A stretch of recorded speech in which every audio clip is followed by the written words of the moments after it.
Well, to continue with Dahr Jamail's article on here, and hopefully I can wrap this up with this fourth video for this particular piece that he wrote.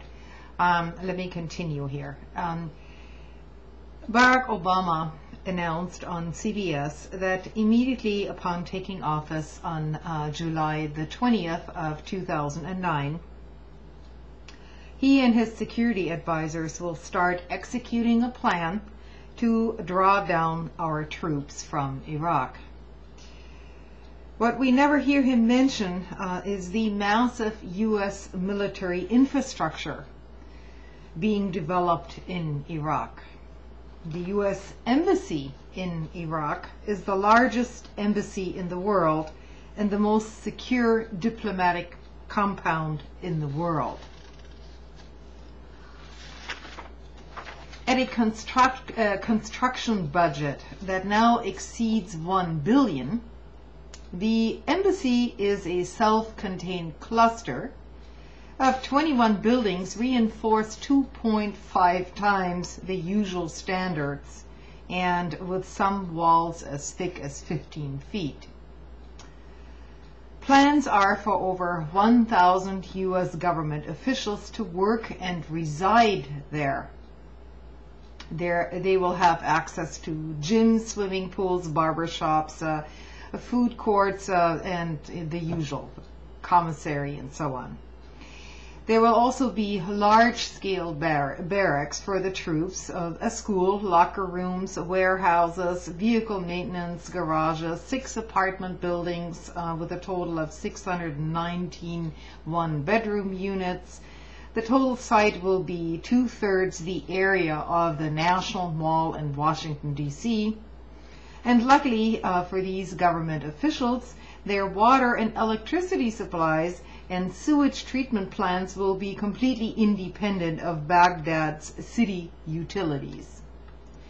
Meanwhile, one out of 4 residents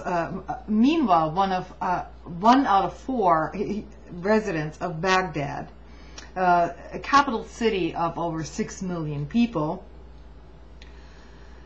have now been displaced from their homes thanks to the so-called surge. One of those lucky enough to still have a roof over their head and to receive an average of 3.4 hours of electricity per day, that's on good days. And now recent reports, of course, that at least 45% of Iraqis lack access to safe drinking water, and that is in all of Iraq. And then, of course, yes, there is the question of permanent military bases in that country. You know, there's never any talk of full withdrawal of all forces from Iraq because U.S. policy dictates a continuance of its military presence in that country. Less than 2 weeks after the fall of Baghdad in April of 2003, military officials announced the U.S. intention to maintain at least 4 very large bases in Iraq for future use.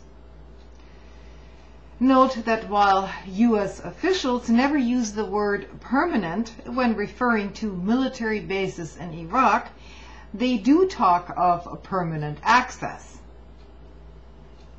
I quote, and this is Dahr Jamail speaking, I quote from a front page story of the New York Times in 2003 in April, entitled The Pentagon Expects Long-Term Access to 4 Key Bases in Iraq. There will probably never be an announcement of permanent stationing of troops. Not permanent basing, but permanent access is all that is required, officials say.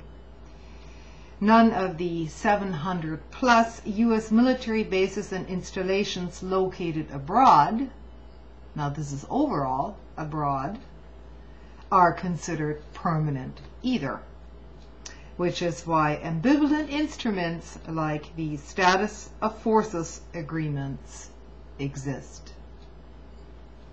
And I have actually still yet to read up on this new Status of Forces agreement in Iraq. There is some controversy about it. I'm probably going to check out John Joan Cole's website as well. Anyway, thanks for staying with me through this series. I'm going to be pretty busy next week, and so I probably won't be making a video for 2 or 3 days. Thanks everyone, and have a good week, and I'll see you later.